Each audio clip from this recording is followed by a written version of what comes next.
जय Hind. Class 10 JAC board विज्ञान का आप लोग का जो ऑफिशियल मॉडल सेट जारी किया गया था उससे विज्ञान का ऑब्जेक्टिव का क्वेश्चन आंसर करवा दिए हैं। इस वीडियो में हम लोग विज्ञान का जो सब्जेक्टिव बच गया हुआ था 31 नंबर क्वेश्चन से उसका जो है प्रश्न का उत्तर को हम लोग बहुत डिटेल में डीपली समझने की प्रयास करेंगे और एक एक करके जो है आप लोग प्रैक्टिस जरूर कीजिएगा, हर क्वेश्चन को प्रैक्टिस कीजिएगा क्योंकि एग्जाम बहुत नजदीक है। प्रैक्टिस जो है आप लोग अपना जारी रखिए और अपना टारगेट, जी हाँ, टारगेट जो सेट किया गया है 95+% इसको अचीव करना है। तो इस गोल को अचीव करने के लिए आप लोग सही जगह पर जुड़े हुए हैं, जैक बोर्ड प्रिपरेशन चैनल से जुड़े हुए हैं तो अच्छी बात है। आप लोग को ये चैनल जो है आप लोग का जो गोल है उसको अचीव करवा के रहेगा। बस आप लोग को करना क्या है, तो नए हैं तो चैनल को सब्सक्राइब करना है, बेल आइकन को ऑन करना है और अपने दोस्तों के साथ में शेयर करके, और उसके बाद कुछ लिंक दिया हुआ है डिस्क्रिप्शन में, वहां जो है टेलीग्राम और व्हाट्सएप में जुड़ जाना है। बस इसके अलावा कुछ नहीं करना है और बस आप एक्टिव रहिए। जब वीडियो आता है उसके बाद तुरंत देख लीजिए, 10 मिनट निकालना है। तो हम लोग शुरू करेंगे सबसे पहले यहाँ से प्राकृतिक में साधारण नमक के दो मुख्य स्रोतों की सूची बनाइए, दो यौगिक के नाम लिखिए जहां साधारण नमक को कच्चे माल के रूप में जो है वो उपयोग किया जाता है। जी हाँ, प्रश्न यही है। तो हम लोग इसका उत्तर देखेंगे कि साधारण नमक के दो मुख्य स्रोत समुद्र का पानी और खनिज लवण है। अब सामान्यतः नमक का उपयोग जो है मोनो बाइकार्बोनेट तथा मोनो हाइड्रोक्साइड के निर्माण में जो है कच्चे माल के रूप में प्रयोग किया जाता है। देखिए बोला क्या था कि नमक जो है इसको कच्चे माल के रूप में कहां उपयोग किया जाता है, किसको बनाने में, तो मोनो बाइकार्बोनेट और मोनो हाइड्रोक्साइड ये दोनों चीज को बनाने में जो है वो नमक को कच्चे माल के रूप में जो है यूज किया जाता है। जी हाँ, अब हम लोग 32 नंबर प्रश्न देखेंगे कि कार्बन की यौगिक संख्या, ना कार्बन जो है कार्बन यौगिकों की संख्या अन्य सभी तत्वों के द्वारा मिलकर बनाए गए यौगिकों से जो है वो अधिक है। कारण देना है ना, 2 नंबर का ये प्रश्न है। तो कारण देना है, तो कार्बन निम्नलिखित कारण से जो है बड़ी संख्या में यौगिक बनाता है। देखिए क्या है कि कार्बन निम्नलिखित कारणों से जो है बड़ी संख्या में क्या बनाता है, यौगिक बनाता है। सबसे पहला कि टेट्रावैलेंसी, कार्बन परमाणुओं के साथ में जो है वो आसानी से अन्य परमाणुओं के साथ में सहसंयोजन बंधन बनाते हैं, है ना। कार्बन को देखिए, प्रश्न को समझिए पहले कि कार्बन यौगिकों की संख्या अन्य तत्वों से जो है वो क्या होता है कि द्वारा मिलकर बनाए गए यौगिक से अधिक होता है। तो इसका रीजन ये है कि सबसे पहला कि कार्बन निम्नलिखित कारण से जो है ये बड़ी संख्या में यौगिक बनाता है। रीजन की सबसे पहला है टेट्रावैलेंसी, परमाणु जो है वो कार्बन परमाणु आसानी से अन्य परमाणुओं के साथ में क्या होता है, सहसंयोजन बंधन बना लेता है। उसके बाद दूसरा जो है वो श्रृंखलन में क्या होता है, तो दो कार्बन परमाणु आसानी से जो है वो सहसंयोजन बंधन बनाते हैं और यह बंधन जो है अन्य तत्वों के द्वारा बनाए गए बंधन की तुलना में क्या होता है, अधिक स्थायी स्टेबल होता है। नेक्स्ट है, अगर इसका आंसर अगर आप लोग को नहीं आता है तो अथवा में भी जो है इसका भी आंसर आप दे सकते हैं। अथवा में क्या है, एथेनॉल का एथेनोइक अम्ल के रूपांतरण ऑक्सीकरण अभिक्रिया क्यों माना जाता है, और इस अभिक्रिया में प्रयुक्त ऑक्सीकरण एजेंट कर्मक को जो है वो लिखने बोला है। तो एथेनॉल का एथेनाइक अम्ल में रूपांतरण एक ऑक्सीकरण अभिक्रिया है, क्योंकि इस प्रक्रिया में जो है इथेनॉल का ये जो है सामान्य सूत्र होता है, से हाइड्रोजन परमाणुओं को हानि होती है और जब इथेनॉल ऑक्सीकरण होता है तो यह एथेनोइक अम्ल में जो है ये परमाणु नाम है में परिवर्तन हो जाता है, इस वजह से।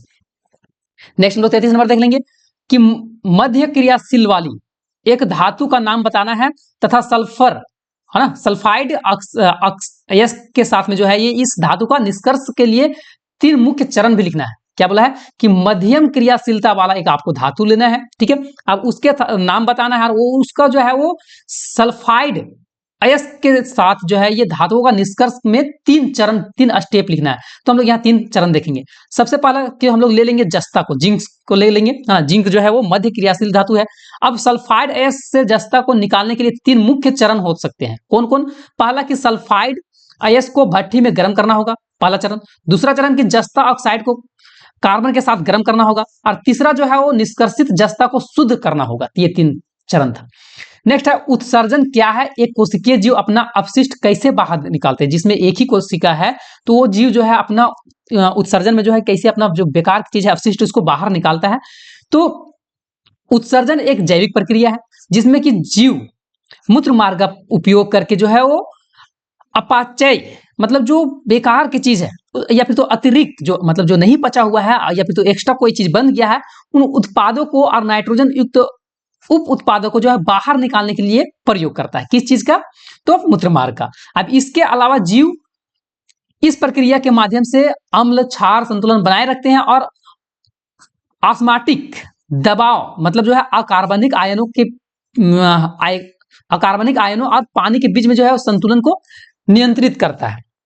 तो ये उत्सर्जन जो है वो मतलब उत्सर्जन में क्या होता है? तो उत्सर्जन जो है वो शरीर के अंदर हम लोग का बहुत तरह तरह के कार्य होते हैं और कुछ बेकार भी चीज बनते हैं और उसको शरीर से बाहर निकल जाना ही अच्छा है, और नहीं निकलेगा तो शरीर को जो है वो नुकसान पहुंचाएगा। तो इसको हम लोग शरीर को जो है हानिकारक चीज को शरीर से बाहर निकल जाने की प्रक्रिया को ही जो हम लोग उत्सर्जन बोलते हैं। और ये जो है जनरली मूत्रमार्ग के द्वारा होता है। और एक कोशिकीय में कैसे बाहर निकलता है? तो एक कोशिकीय में जो है ये जिस तरह से बहुकोशिकीय जीव है ना, उसी तरह से उसका एक ही कोशिका सारा चीज को काम को कर देता है। इसका अगर पीडीएफ अगर चाहिए है ना, पीडीएफ अगर आपको चाहिए तो जो है वो ज्वाइन कीजिए आप टेलीग्राम या व्हाट्सएप चैनल में, वहां मिल जाएगा आपको। प्रत्येक के 2 कार्य लिखना है, वृषण के 2 काम लिखना है और अंडाशय के भी 2 काम लिखना है। तो वृषण का हम लोग 2 काम देख लेते हैं पहले, शुक्राणुओं का उत्पादन करना और टेस्टोस्टेरोन जैसे कि नर लिंग हार्मोन का स्राव करना। उसी तरह से अंडाशय के भी 2 काम है, अंडाणु का उत्पादन करना और एस्ट्रोजन और प्रोजेस्टेरोन महिलाओं में जो है वो सेक्स हार्मोन का स्राव करना। अब आगे उसका अगर आंसर नहीं आ रहा है तो यहां में से आप लोग लिख सकते हैं एक्स्ट्रा में भी जो है और में करके कि मानव मादक प्रजनन तंत्र में प्लेसेंटा और फ्लेवियन ट्यूब के कार्यों के बारे में लिखना है। ठीक है, पीडीएफ आप लोग को मिल जाएगा, जुड़ जाइए, व्हाट्सएप में मिलेगा जरूर। मानव मादक प्रजनन तंत्र में प्लेसेंटा और फ्लेवियन ट्यूब के कार्यों का उल्लेख करना है ना। तो मादा में जो है मानव मादा में प्रजनन तंत्र में प्लेसेंटा और फ्लेवियन ट्यूब के कार्य निम्नलिखित हम लोग के लिखा हुआ है, यहाँ देखेंगे क्या क्या है। तो प्लेसेंटा जो है वो गर्भावस्था के दौरान विकसित होने वाला एक अस्थायी अंग है और ये गर्भाशय की परत से जुड़ा होता है। और फ्लेवियन ट्यूब क्या होता है? तो फ्लेवियन ट्यूब जो है अंडाशय से अंडे को गर्भाशय तक ले जाता है। देखिए फ्लेवियन ट्यूब क्या है कि अंडाशय से अंडा को जो है गर्भाशय तक जो है वो ले जाने के काम करता है। और प्लेसेंटा जो है वो गर्भनाल के जरिए जो है बढ़ते बच्चों को ऑक्सीजन हो गया, पोषक तत्व हो गया, सारा चीज जो है फ्लेवियन ट्यूब से जो है वो अंडे का निषेचन होता है। अब नेक्स्ट प्रश्न आता है कि हमें अपने वनों का संरक्षण क्यों करना चाहिए? वनों की कटाई के लिए जिम्मेदार 2 कारक का सूची बनाना है। तो सबसे पहला हम लोग यहाँ देखेंगे कि वन की कटाई से पर्यावरण और मानव जीवन कई तरह से नुकसान हो सकता है, इसलिए हमें जो है वनों का संरक्षण करना चाहिए। वन की कटाई के लिए जिम्मेदार जो है वो 2 प्रमुख कारण है, अवैध कटाई और दूसरा औद्योगिक कटाई। वन का कटाई 2 ही तरह से होता है, एक अवैध तरीका से काट लेता है और एक जो है उद्योग के लिए काटा जाता है। तो आगे हम लोग कुछ पॉइंट पढ़ेंगे कि वनों की कटाई के कुछ और भी कारण है, जैसे कि जलवायु परिवर्तन हो गया, कृषि के लिए जमीन की जरूरत हो गया, पशुओं के चारे के लिए हो गया, उत्पादन के लिए हो गया, ये वगैरह वगैरह। अब वन की कटाई से होने वाला क्या क्या नुकसान हो सकता है? तो जैव विविधताएं का नुकसान हो सकता है, ग्रीन हाउस गैस का उत्सर्जन बढ़ सकता है, मिट्टी का कटाव बढ़ सकता है, जलवायु परिवर्तन की गति बढ़ सकता है, ये तरह तरह जो है नुकसान हो सकता है। तो ये 2-2 नंबर का ये प्रश्न था जितना हम लोग अभी देखें। अब ये 3-3 नंबर में हम लोग आते हैं ग्रुप जो है सेक्शन सी में। एक चाइना डिश में 2 ग्राम सिल्वर क्लोराइड लिया जाता है और चाइना डिश को कुछ राज्य के लिए जो है वो सूर्य की रोशनी में रखा जाता है। इस मामले में आपको जो है वो अवलोकन क्या होगा, इसमें शामिल रासायनिक प्रतिक्रिया को संतुलित रासायनिक समीकरण के रूप में लिखना है ना। तो इस चीज का हम लोग भी देखेंगे, इंग्लिश में भी जो है, इंग्लिश में भी आप लोग प्रश्न देख सकते हैं। तो सबसे पहले कि सिल्वर क्लोराइड को सूर्य के प्रकाश में रखने पर जो है सिल्वर क्लोराइड का रंग सफेद और धूसर हो जाएगा। इस कारण से सिल्वर क्लोराइड जो है अवघटन होगा और यह रासायनिक अभिक्रिया है जिसमें कि एक पदार्थ गर्म होने पर 2 या 2 से अधिक या फिर तो उससे भी जो है सरल पदार्थ में जो है वो टूट सकता है। अब अगर ये चीज का आंसर आपको नहीं आता है तो अथवा में भी जो है एक है। अपघटन अभिक्रिया शब्द को परिभाषित करें और तापीय अपघटन और वैद्युत अपघटन का एक एक उदाहरण देना है। अगर आप लोग को डीपली अगर नहीं समझ में आ रहा होगा तो आप लोग जो है वो रिपीट कर करके देख सकते हैं आंसर को, या फिर तो रोक के देख सकते हैं। ऐसी अभिक्रिया जिसमें एकल अभिकारक और सरल उत्पादन देने के लिए टूट जाता है उसको तापीय अपघटन बोलते हैं, जैसे कि यहाँ टूटा हुआ है। और विद्युत अपघटन क्या हो जाता है? तो विद्युत धारा उसमें देना पड़ता है, उसके बाद जो है वो टूटता है। तो ये था। नेक्स्ट है क्रमशः तनु हाइड्रोक्लोरिक अम्ल जो है ना, NaOH विलयन युक्त जो प्रश्नली A और B में नीला लिटमस पत्र डाला गया है। और किस प्रश्नली का रंग परिवर्तन देखा जाएगा? रंग परिवर्तन बतलाएं और उसका कारण भी बताएं। ठीक है, क्वेश्चन जो है मिसटैप भी रहता है। क्रमशः तनु हाइड्रोक्लोरिक अम्ल जो है और NaOH विलयन के 2 प्रश्नली लेना है। ठीक है, A और B में नीला लिटमस पत्र का विलयन भी डाला गया है और किस जो है प्रश्नली में रंग परिवर्तन देखा जाएगा वो चीज बताना है। तो सबसे पहले तो हम लोग यहाँ देखेंगे कि तनु हाइड्रोक्लोरिक एसिड HCl जो है वाले प्रणाली में नीला लिटमस पत्र अगर डालने पर जो है रंग नीला से लाल हो जाएगा तो वह सोडियम हाइड्रोक्साइड बन जाएगा, है ना। सोडियम हाइड्रोक्साइड वाले प्रणाली में नीले लिटमस पत्र डालने से कोई प्रभाव जो है नहीं होगा। फिर से समझिए कि तनु हाइड्रोक्लोरिक एसिड वाले प्रणाली में नीला लिटमस पत्र अगर विलयन डाला गया है तो रंग जो है नीला से क्या हो जाएगा, लाल हो जाएगा, क्योंकि अम्ल है, और अम्ल क्या करता है, अम्ल जो है वो नीला को लाल कर देता है। तो वहीं सोडियम हाइड्रोक्साइड वाले प्रणाली में जो है नीला लिटमस पत्र डालने पर जो है कोई भी बदलाव नहीं देखा जाएगा। इसका व्याख्या करके भी जो है लिखा हुआ है, आप लोग इसको चाहे तो वीडियो रोक के और पढ़ सकते हैं। अब बोला कि चित्र की सहायता से बताना एक साबुन की सफाई की क्रिया को समझाना है ना। तो साबुन की सफाई की क्रिया को समझने के लिए हम लोग साबुन के अणुओं के व्यवहार को समझना बहुत जरूरी है। और साबुन के अणुओं पानी में घुलकर गंदगी और तेल को हटाने में मदद करता है। साबुन के अणुओं में से जो है एक हाइड्रोफिलिक पानी को जो आकर्षित करने वाला सिर और जो है एक हाइड्रोफोबिक पानी से दूर भगाने वाला पूछ होता है। हम लोग यहाँ देखेंगे कि साबुन से जो है वो साफ कैसे होता है, उसका क्रिया देखेंगे। साबुन को पानी में मिलाने पर जो है ये छोटे छोटे कण में टूट जाता है। साबुन के अणुओं जो अणु है गंदगी और तेल के अणुओं से जो मिलते हैं, उसी तरह से साबुन के हाइड्रोफोबिक पूछ गंदगी से जुड़ जाती है और ऐसे में जो हम लोग का गंदगी जो है वो बाहर निकल जाता है।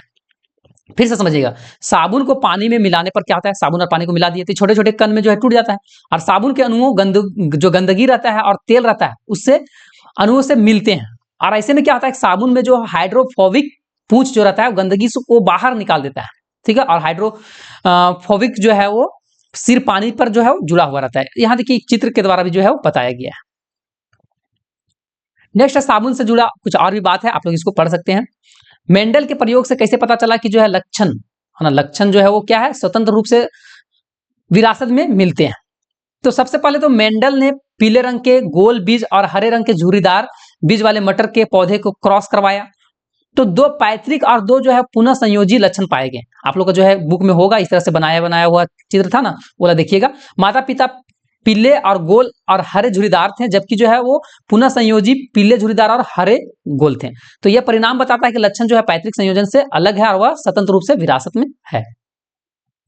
नेक्स्ट आता है न्यूमेरिकल क्वेश्चन, इसको अच्छा से आप लोग समझिएगा कि 10 ओम, 15 ओम और 20 ओम के 3 प्रतिरोध एक परिपथ में श्रेणी क्रम में जोड़ा गया है और यदि 15 ओम प्रतिरोध में विभव में जो है 15 ओम वाला जो है मतलब दूसरा वाला में, ठीक है, तो दूसरा वाला में जो है विभव में 3 वोल्ट जो है गिरावट आता है, तो परिपथ में जो है वो चारों, है ना, चारों ओर से 10 ओम के प्रतिरोध से विभव में गिरावट ज्ञात करना है। देखिए सबसे पहले तो R1, R2, R3 दिया हुआ है। R1 जो है कितना है, 10 ओम है, R2 कितना है, 15 ओम है, और R3 कितना है, 20 ओम है। ये चीज आप लोग को दिख रहा है। R1 जो है 10 ओम, R2 15 ओम और R3 20 ओम। तो हम लोग क्या करेंगे, R2 के बारे में यहाँ बोला है ना, R2 के बारे में बोला है, यदि जिसका जो है 15 ओम जो है प्रतिरोध उसके बारे में बोला है, तो R2 को हम लोग यहाँ देखेंगे। तो R2 में जो है 15 ओम दिया हुआ है, का विभवांतर में जो है वो V2 में जो है वो 3 वोल्ट का गिरावट होता है। तो हम लोग इसका पहले V2 निकालते हैं। तो V2 बराबर फॉर्मूला क्या हो जाएगा, I गुने R2। तो I हम लोग निकालेंगे, तो I बराबर क्या हो जाएगा, V2 बट्टा R2। तो V2 में कितना दिया हुआ है वोल्ट, इसका 3 जो है वो वोल्ट गिरावट होता है, तो 3 दिया हुआ है। और R2 कितना था, तो 15 ओम था, तो 15 लिख दिए हैं। अब इसको जब हम लोग काटेंगे तो कहा गया 1/5। अब इसको जब फिर हम लोग भाग देंगे तो 0.2 एम्पियर हो जाएगा इसका, है ना, तो 0.2 एम्पियर हो गया। उसका बाद भी बोला है कि 10 ओम जिसका प्रतिरोध है उसका जो गिरावट चेंज कर देखना है ना, कितना गिरावट आता है। तो अब यहाँ देखेंगे V1 को हम लोग निकाला है, 10 ओम प्रतिरोध का विभवांतर हम लोग को देखना है। तो V1 बराबर क्या हो जाएगा फॉर्मूला, I गुने R1, ठीक है। अब हम लोग का जो है वो V1 कितना है, 0.2 निकला था, और इसका कितना है R1 जो है वो 10 है। तो ये दोनों हम लोग गुना कर देंगे, कितना निकल देगा, 2 वोल्ट, मतलब 2 वोल्ट का गिरावट हुआ है। इसको प्रैक्टिस आप लोग कर लीजिएगा, बार बार प्रैक्टिस कीजिएगा, क्या है कि इस तरह का प्रश्न एक आएगा। और उसी तरह से एक और प्रश्न है, अगर उसका आप नहीं बना पाते हैं तो उसी तरह का एक और प्रश्न है, इसको भी चाहें तो आप बना सकते हैं। तो इसको भी हम लोग देखते हैं कि 5 ओम है ना, 5 ओम, 10 ओम और 15 ओम के 3 प्रतिरोध को श्रृंखला क्रम में जो है वो जोड़ा गया है और 30 वोल्ट की बैटरी से जुड़ा हुआ है। सर्किट में एम्पियर और वोल्टेज जो है जुड़े हुए हैं। सभी उपकरणों को उचित क्रम में जो है वो जोड़ने वाले सर्किट आरेख बनाना है, आरेख भी बनाना है, चित्र भी बनाना है, और 10 ओम के प्रतिरोध का प्रवाहित धारा का विभवांतर भी जो है दिखाना है। तो हम लोग इसका यहाँ देखिए करेंगे। सबसे पहले कि ये चित्र आपको बनाना है, चित्र से आधा नंबर आप लोग को मिल जाएगा, ठीक है। जितना नंबर करेगा उसका आधा खाली चित्र बना दीजिएगा तो मिल जाएगा। यहाँ जो है एम्पियर, यहाँ वोल्ट मीटर लगा हुआ है, 30 वोल्ट है, यहाँ की है मतलब कुंजी जो स्विच बोलते हैं, 5 ओम, 10 ओम और इधर 15 ओम। बोला है कि ये श्रेणी क्रम में जुड़ा हुआ है, तो श्रेणी क्रम में जुड़ा हुआ है तो हम लोग तीनों को जोड़ देंगे, R1 R2 R3 को, R निकालने के लिए। तो 5 10 15 टोटल 30 ओम हो गया। अब ओम के नियम से क्या आता है फॉर्मूला कि V बराबर I गुने R, तो I बराबर क्या आ जाएगा V बटा R। तो R हम लोग का V और R कितना है, R हम लोग का यहाँ 30 ओम निकला और V भी जो है 30 है, तो कितना निकल गया, 1 एम्पियर निकल गया। अब हम लोग को क्या निकालना है, तो V1 निकालना है, तो V1 बराबर कितना हो जाएगा I गुने R1। अब इसमें जो है V1 दिया हुआ है 10 ओम, है ना, तो क्या हो जाएगा 1 गुने 10 हम लोग कर देंगे तो टोटल जो है 10 वोल्ट इसका निकल जाएगा। तो इसको प्रैक्टिस कीजिएगा आप लोग बार बार, क्योंकि इस तरह प्रश्न आएगा।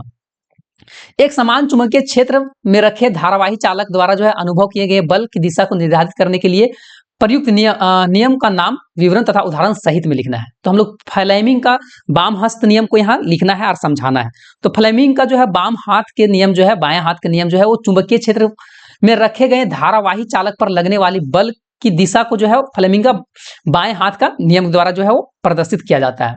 अब यह बताता है कि यदि बाएं हाथ का तर्जनी अंगूठा या मध्यमा को परस्पर लंबवत फैलाया जाए तो यह तर्जनी बाहरी चुंबकीय क्षेत्र की दिशा में इंगित करता है और मध्यमा धारा जो है वो दिशा को इंगित करती है। देखिए आप लोग का जो है यहाँ चित्र तो नहीं डाल पाए, है ना, चित्र यहाँ नहीं डाल पाया, तो इसके चलते आप लोग का दिक्कत हो सकता है। आप लोग जो है फ्लेमिंग के बाम हाथ को देखिएगा, उस बुक में वो होगा, उस चित्र को से पढ़ने से ये चीज थोड़ा सा डीपली समझ में आएगा।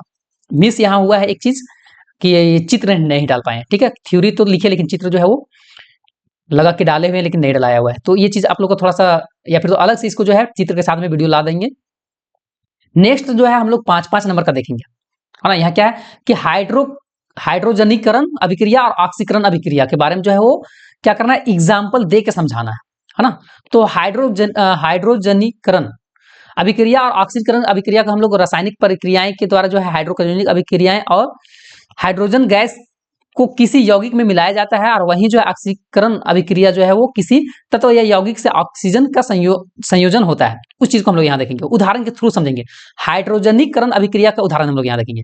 खाद्य तेल हो गया, ठोस हो गया, वसा में बदलने जैसे कि जो है मार्जनिंग का उत्पादन, पेट्रोकेमिकल हो गया, उद्योग में हो गया, एल्केन्स को जो है एल्केन्स में जो है पैराफिन और जो है साइट्रो एल्काइन में बदलने की जो है ये सारा चीज में जो है हाइड्रोजनीकरण अभिक्रिया करते हैं। लेकिन ऑक्सीकरण का अभिक्रिया कहाँ होता है, तो ये जो है इथेनॉल का निर्माण में जो है इसका प्रयोग किया जाता है। सोडियम परमाणु के एक इलेक्ट्रॉन को खो देता है जिसमें कि जो है वो 2,8 का इलेक्ट्रॉन विन्यास प्राप्त होता है, तो उस तरह से इसका प्रयोग किया जाता है।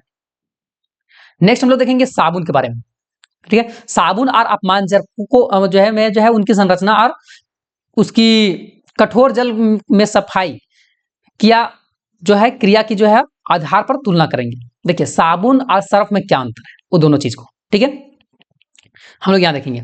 साबुन एक लंबी श्रृंखला वाले कार्बोक्सिलिक एसिड के साथ में जो है वो सोडियम या फिर तो पोटेशियम के लवण होते हैं, और डिटेंजर जो है जो हम लोग सर्फ जिसको बोलते हैं, आमतौर पर जो है लंबी श्रृंखला वाले कार्बोक्सिलिक एसिड के जो है अमोनियम या फिर तो सल्फोनेट लवण होते हैं। और साबुन कठोर जल में झाग नहीं बनाते हैं क्योंकि जो कठोर जल में कैल्शियम और मैग्नीशियम के लवण होते हैं। वहीं साबुन के अणु जो है कैल्शियम और मैग्नीशियम के लवण के साथ में प्रतिक्रिया करता है, अभिक्रिया करता है, और उसके अघुलनशील अवक्षेप बनते हैं जिसे कि हम लोग जो है वो स्कम बोलते हैं, ठीक है। डिटर्जेंट के जो है जो हम लोग सर्फ यूज करते हैं उसका 2 समस्या भी होता है। पहला क्या कि डिटर्जेंट जो है वो गैर बायो डिग्रेडेबल होते हैं, और ये जो है वो इसलिए डिटर्जेंट पर्यावरण में जमा हो जाते हैं और समस्या भी पैदा करते हैं। लेकिन साबुन में ऐसा नहीं होता है। डिटर्जेंट में कुछ फास्फेट जैसे इसे मिलाया हुआ रहता है जिसकी मोटी हरी मैल भी बना देता है जो कि नुकसान करता है।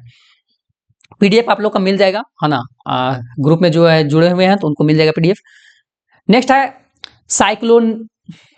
साइक्लोडेनसेन का संरचना बनाना है, ठीक है। तो साइक्लोहेक्सेन की संरचना कुर्सी जो हो गया, कुर्सी का आकार का होता है, और इसका रासायनिक सूत्र जो है ये होता है। और उसके बाद जो है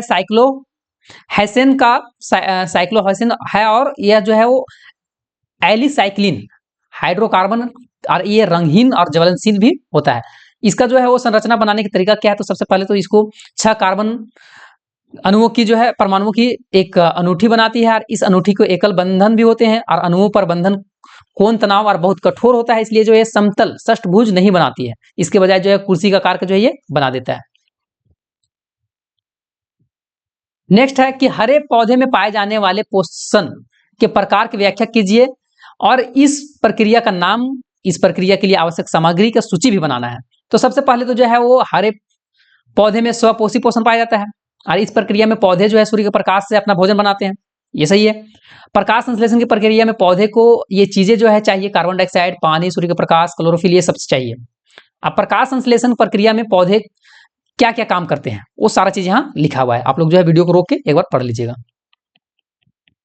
अब बोला है आगे, इसी में बोला है कि इस प्रक्रिया में दौरान जो है होने वाली घटनाएं को भी लिखना है। तो प्रकाश संश्लेषण की प्रक्रिया में कौन सा घटनाएं होते हैं? तो सबसे पहले कि प्रकाश का ऊर्जा अवशोषण होता है, और प्रकाश ऊर्जा रासायनिक ऊर्जा में रूपांतरण होता है, और कार्बन डाइऑक्साइड जो है शर्करा के रूप में अवघटन होता है। उससे भी और भी कुछ जो है प्रकाश संश्लेषण से कुछ जुड़ा बातें हैं, आप इसको पढ़ सकते हैं। नेक्स्ट है कि वायु से किसी माध्यम में प्रवेश करने वाले प्रकाश के चाल वायु में उनके मान्य से आधी हो जाती है, वायु के सापेक्ष में उनका माध्यम का अपवर्तनांक बताना है। तो यहाँ हम लोग देखते हैं इसका आंसर कि वायु से जो है किसी भी माध्यम में प्रवेश करने वाले प्रकाश की चाल वायु से जो है उसका मान आधी हो जाती है, तो उसका मान का जो है माध्यम का जो है अपवर्तनांक 2 होता है। अब कैसे होता है तो एक्सप्लेन यहाँ किया हुआ है। सबसे पहले मान लेंगे कि निर्वात में प्रकाश का वेग जो है v1 है, और माध्यम का प्रकाश का वेग जो है v2 है। तो हम लोग क्या करेंगे, v1 बटा जो है वो 2 कर देंगे बराबर v2, ठीक है। यानी मतलब क्या है कि v1 बटा v2 हम लोग कर देंगे, और इधर जो है आगे कैलकुलेशन करेंगे, तो ये अपना 2 आंसर आएगा अपवर्तनांक। उसी तरह से अपवर्तनांक जो है n के पदार्थ से बनी कांच है ना, का एक स्लैब को अपवर्तनांक n के माध्यम से जो रखा गया है, स्लैब पर जो है प्रकाश की किरण आपतित होती है, कांच का स्लैब जो है निकलने का वाली प्रकाश की किरण का पाथ बनाना है। तो यहाँ 3 तरह का जो है वो क्वेश्चन यहाँ पूछा हुआ है। अपवर्तनांक n वाले पदार्थ से जो बनी कांच का स्लैब के अपवर्तनांक n2 के माध्यम से जो है वो रखने पर स्लैब में निकलने वाली प्रकाश की किरण जो है इस प्रकार होगा। अगर n1 बड़ा है n2 से तो प्रकाश की किरण अभिलंब की ओर मुड़ेगी, अगर n1 और n2 बराबर है तो प्रकाश की किरण सीधे जाएगी, और अगर n1 से बड़ा n2 है तो प्रकाश की किरण अभिलंब से दूर मुड़ेगी। तो ये चीज था। अगर आप नहीं जान रहे आंसर तो इसको भी लिख सकते हैं। ऋषभ अपनी हथेली को दिखाने के लिए हस्त रेखा विशेषज्ञ को जो है उस पास गया। हस्तरेखा विशेषज्ञ ने इसे जो है वो इसे उद्देश्य से इसके लिए जो है विशेष लेंस का उपयोग किया है ना, लेंस की प्रकृति और उपयोग के कारण बताना है। तो हस्तरेखा विशेषज्ञ हथेली दिखाने के लिए उत्तल लेंस का प्रयोग करता है। उत्तल लेंस वस्तुओं को जो है आवर्धित प्रतिबिंब बनाता है। उसी तरह से हस्तरेखा जो है वो विशेषज्ञ हथेली की बारीकी से जो है वो जांच करता है, इसके लिए उत्तल लेंस जो है उपयुक्त माना गया है। हस्तरेखा का जो है वो इसका आंसर नहीं टाइप हुआ ना, तो किस तरह से पकड़ना चाहिए इसका ऑब्जेक्टिव टाइप में है आंसर, आप लोग कमेंट कीजिएगा। अब दूसरा है कि यदि लेंस, इस लेंस की फोकस दूरी जो है वो 10 सेंटीमीटर और लेंस की हथेली पर जो है वो 5 सेंटीमीटर दूर रखा गया है, तो प्रतिबिंब की स्थिति और उसका आकार ज्ञात करने के लिए लेंस का सूत्र का उपयोग करके जो है इसको बनाना है। तो लेंस का सूत्र से यहाँ बनाया गया हुआ है। इसको फिर से जो है आप लोग का एक और भी वीडियो आएगा जिसमें कि न्यूमेरिकल को बना के जो है बताया जाएगा। बस आप लोग यहाँ फिलहाल जो है वो आंसर देख लीजिएगा वीडियो को रोक के। अब नेक्स्ट है कि आयोडीन युक्त नमक उपयोग क्यों उचित है? हमारे आहार में आयोडीन की कमी से होने वाली बीमारी का नाम भी बताना है। तो आयोडीन की कमी से क्या होता है? सबसे पहले कि आयोडीन युक्त नमक का सेवन करने से सलाह दी जाती है, क्योंकि जो है आयोडीन की कमी से हम लोग का थायराइड का रोग हो सकता है, ठीक है, और भी कुछ रोग हो सकता है जिसको कि थकान हो गया, ठंडा लगना, वजन बढ़ना, त्वचा रूखापन, ये सारा चीज। अब नेक्स्ट आगे बोला है कि शरीर में तंत्रिका आवेग किस प्रकार यात्रा करता है ना, न्यूरॉन के बारे में बोला है। तो उसका भी आंसर यहाँ आप लोग का डीपली लिखा हुआ है, आप लोग वीडियो रोक के खुद से पढ़िएगा, वीडियो को लंबा ज्यादा नहीं करते हैं। न्यूरॉन की संरचना करना है और उसको जो है निम्नलिखित लेवल करना है। न्यूरॉन के बारे में, न्यूरॉन को बनाना है और उसके बारे में नाम को बताना है कौन क्या है। सो देखिए, तो ये न्यूरॉन है, कौन कौन जो है किसको क्या नाम बोलते हैं, वो सारा चीज आप लोग को यहाँ लिखा हुआ है। तो एक बार इसको वीडियो को रोक के इसको भी पूरा आप लोग डिटेल में देख लीजिएगा। और पीडीएफ की बात रहा तो पीडीएफ आप लोग को जो है वो आप लोग अगर जुड़े हुए होंगे चैनल में, व्हाट्सएप चैनल में या फिर टेलीग्राम चैनल में, तो वहां आप लोग को मिल जाएगा। हम लोग मिलते हैं नेक्स्ट वीडियो में, तब तक के लिए जय हिंद, जय भारत, जय झारखंड, जोहार झारखंड।